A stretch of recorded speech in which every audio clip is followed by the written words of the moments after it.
أعوذ بالله من الشيطان الرجيم بسم الله الرحمن الرحيم الحمد لله الصلاة والسلام على رسول الله ثم أما بعد. خب امام نووی رحمه الله در کتاب ریاض الصالحینش میگه باب استحباب تقدیم الیمین، یعنی باب مستحب بودن مقدم دانستن پای راست یا دست راست. خب در این باره دو آیت که آورد آیاتش گرفتیم، بگذاریم در قسم حدیث هایش. حدیث 720 از کتاب ریاض الصالحین: و عن عایشه رضی الله عنها قالت، یعنی که از حضرت عایشه مادرمان رضی الله عنها روایت است که گفت کان رسول الله صلی الله علیه و سلم، میگه بود رسول الله صلی الله علیه و سلم یعجبه التیمن فی شأنه کله، یعنی که خوشحالش میکرد یا میپسندید با دست راست شروع کردن فی شأن کلهی، یعنی در همه کارهایش. هر کاری که رسول الله صلی الله علیه و سلم انجام میداد میگه با دست راستش شروع میکرد. فی طهوره، مثلا میگه در طهارت کردنش، طهور یعنی که طهارت کردن، یعنی که در وضو گرفتنش. و ترجلهی، مثلا در شانه کردنش، وقتی که موی سرش شانه میکرد و ریش شانه میکرد از طرف راست با دست راست شروع میکرد.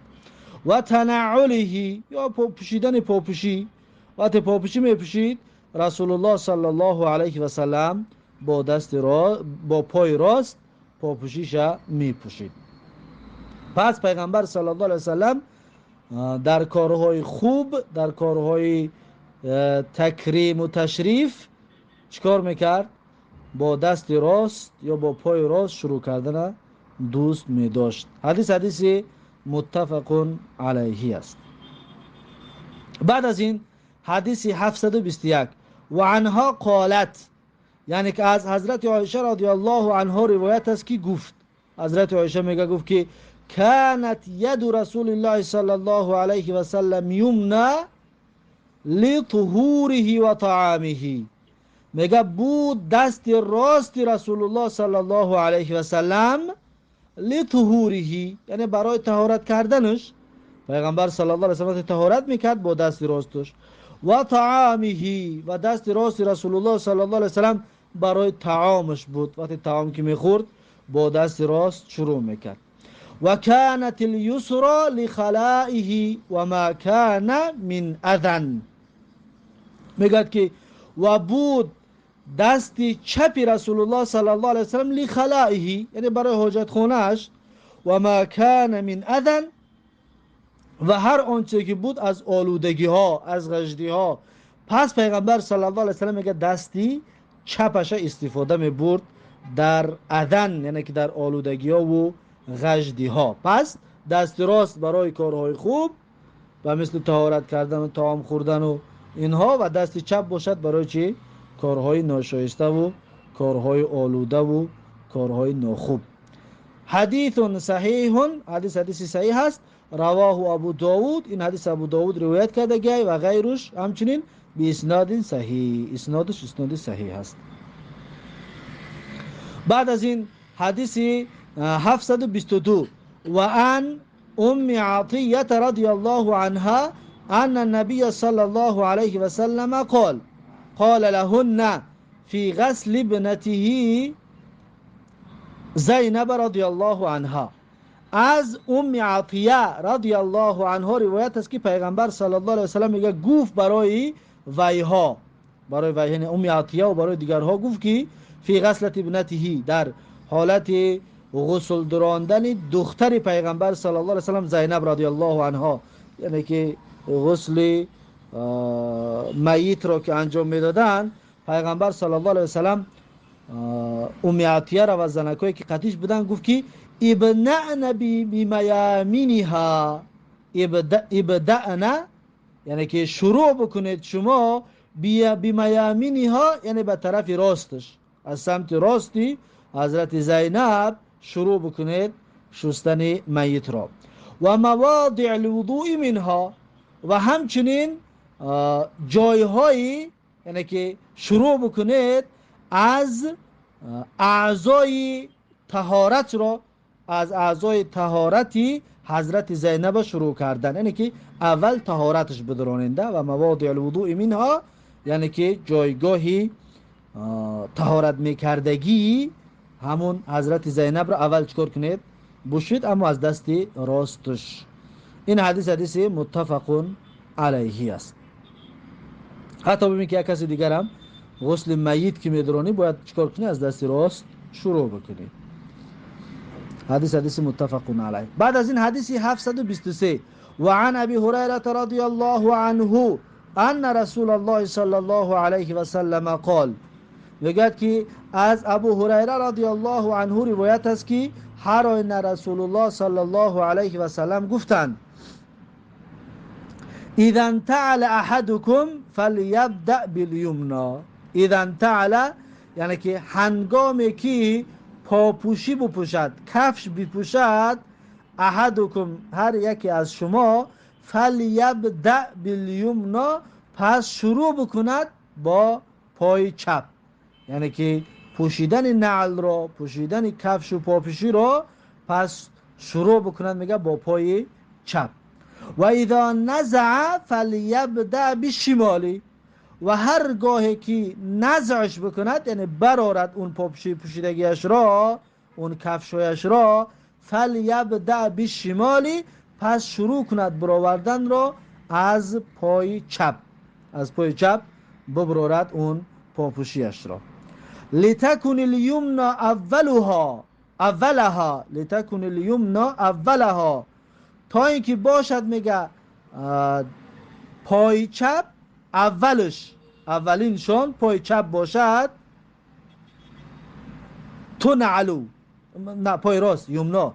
لتکن الیمنا اولهما، تا اینکه باشد پای راستش اولینشان. تو نعلو که در اون پاپوشی را میپوشد، پاپوشی پوشیده میشود، یعنی اول در پای راست پاپوشی را بپوشد. و آخرهما تنزع، و پای راست آخرشان باشد در حالتی برآوردن، یعنی پای راست در پوشیدن باید اول باشد، در برآوردن باید آخر باشد. این حدیثی چی است؟ متفق علیه. بعد از این حدیث 724 و عن حفصه رضی الله عنها ان رسول الله صلی الله علیه و سلم كان يجعل يمينه لطعامه و شرابه و ثيابه.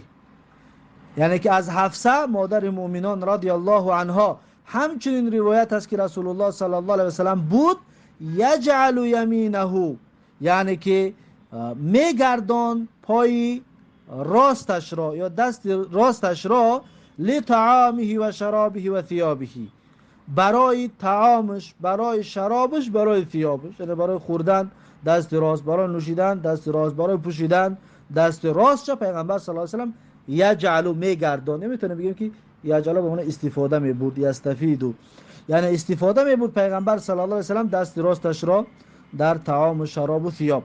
و یجعل یساره لما سوى ذلك، و استفاده میبود رسول الله صلی الله علیه و سلم دست چپش را لما سوى ذلك، یعنی در غیر این کارهایی که گفتیم، در غیر این کارها پای دست راست و پای چپش را رسول الله صلی الله علیه و سلم استفاده می بردند. رواه ابو داود و غیره. این حدیث را ابو داود و غیر ابو داود هم روایت کردگی هست. بعد از این حدیث 725 و عن ابی هریره رضی الله عنه ان رسول الله صلی الله علیه و سلم قال، یعنی که از ابو هریره رضی الله عنه روایت است هر آن رسول الله صلی الله علیه و سلم گفت اذا لبستم، یعنی هر وقت که شما لباس میپوشید، و اذا توضأتم، و هر وقت که شما طهارت میگیرید، وضو میگیرید، فابدؤوا بایامینکم، پس شما شروع بکنید با یمینهایتان، با دستان راستتان لباس پوشی و طهارت کردن شروع بکنید. حدیث صحیح، حدیث صحیح است. رواه ابو داود و ترمذی به اسناد صحیح این حدیث را امام ابو داود و ترمذی با اسناد صحیح روایت کرده هستند. یعنی که در کارهای نیک، اما خلاصه حدیث ها در کارهای نیک با دست راست شروع کردن، در کارهای زشت و بد با دست چپ شروع کردن، استفاده بردن. خب بعد از این آخرین حدیث این باب، حدیث 726 با همین کتاب آداب با آخر میرسد. خب حدیث 726 و عن انس رضی الله عنه ان رسول الله صلی الله علیه و سلم اتى منا، میگه که از انس رضی الله عنه روایت است هر روز رسول الله صلی الله علیه و سلم آمد به مینا. در وقت حج کردن رسول الله صلی الله علیه و سلم مینا آمد. فاتى الجمرة فرماها، پس میگه رفت پیغمبر صلی الله علیه و سلم، آمد پیغمبر صلی الله علیه و سلم جمره، پیشی جمرات رفت، بگیم شیطان سنگ زنی. فرماها، پس رمی جمرات رو انجام داد، یعنی شیطان رو سنگ زد. ثم اتى منزله بمنن، پس میگه آمد رسول الله صلی الله علیه و سلم منزله منن، در جای خوابگاهش که در مینا بود، یعنی به جای استقامتی و به جای روزگذرانیش که در مینا بود، به مینا را آمد. و نحر، و رسول الله صلی الله علیه و سلم در اونجا نحر کرد، یعنی که قربانی کرد. ثم قال، بعد میگه پیغمبر صلی الله علیه و سلم گفت للحلاق، اون حلاق رو، اون سرتراش رو پیغمبر صلی الله علیه و سلم گفت که خود بگیر. و اشار الى جانبه الایمن، یعنی که اول اشاره کرد میگه به طرف راستش، یعنی گفت که از طرف راستم اول بگیر، دستانش رو پیغمبر صلی الله علیه و سلم به طرف راستی سرش برد و از طرف راستش بگیر. ثم الایسر، بعد میگه به طرف چپ، یعنی اول راست بگیر بعد چی را بگیر؟ چپ را بگیر. فحلقه، نه، ثم جعل یعطیه الناس، بعد پیغمبر صلی الله علیه و سلم شروع کرد یعطیه الناس، یعنی میداد همون مویسرش رو به مردم، یعنی همون مویسر رو برای مردم تقسیم میکرد. حدیث چی است؟ متفق علیه است. و فی روایتین، در یک روایت دیگر آمدگی است لما رمل جمرتا، زمانی که رمی جمرات کرد پیغمبر صلی الله علیه و سلم، شیطان رو سنگ زد. و نحر نسکه و حلقه، و نحر کرد یعنی قربانی کرد، و نحر نسکه یعنی قربانیش رو انجام داد. و حلقه، و موی سرش رو تراشید. ناول الحلاقه شقه الایمن فحلقه، ناول الحلاقه یعنی قرار داد پیغمبر صلی الله علیه و سلم الحلاقه، یعنی به طرف حلاق، به طرف سرتراش، شقه الایمنه، یعنی که طرفی راستش را، یعنی که بگیم در روایت دیگر میگه که نگفت طرف راست را بگیر، اما اول میگه طرف راست شخصی پیغمبر قرار داد در طرف اون سرتراش. فحلقه، پس میگه اون سرتراش سر پیغمبر رو تراشید. ثم دعا ابا طلحه الانصاریه، بعد صدا کرد پیغمبر فریاد کرد پیغمبر صلی الله علیه و سلم ابو طلحه انصاری را. فاعطاه ایاه، پس داد برای همین ابو طلحه انصاری ایاه، یعنی که همون مویسرش رو پیغمبر صلی الله علیه و سلم همون مویسرش رو به ابو طلحه داد. ثم ناوله الشق الایسری فقال، بعد میگه ناوله یعنی قرار داد پیغمبر صلی الله علیه و سلم به طرف اون سرتراش الشق الایسر، یعنی طرفی چپش را. فقال، پس گفت که احلق، یعنی بتراش، طرف چپ را بتراش. فحلقه، پس میگه اون سرتراش طرف چپش را هم تراشید. فاعطاه ابا طلحه فقال، پس داد پیغمبر صلی الله علیه و سلم این مویسرش رو هم به ابو طلحه، و پس ابو طلحه را گفت که اقسمه بین الناس، تقسیم بکن این رو در بین مردم، یعنی این مویسرش رو در بین مردم تقسیم بکن. پس پیغمبر صلی الله علیه و سلم امر کرد ابو طلحه را.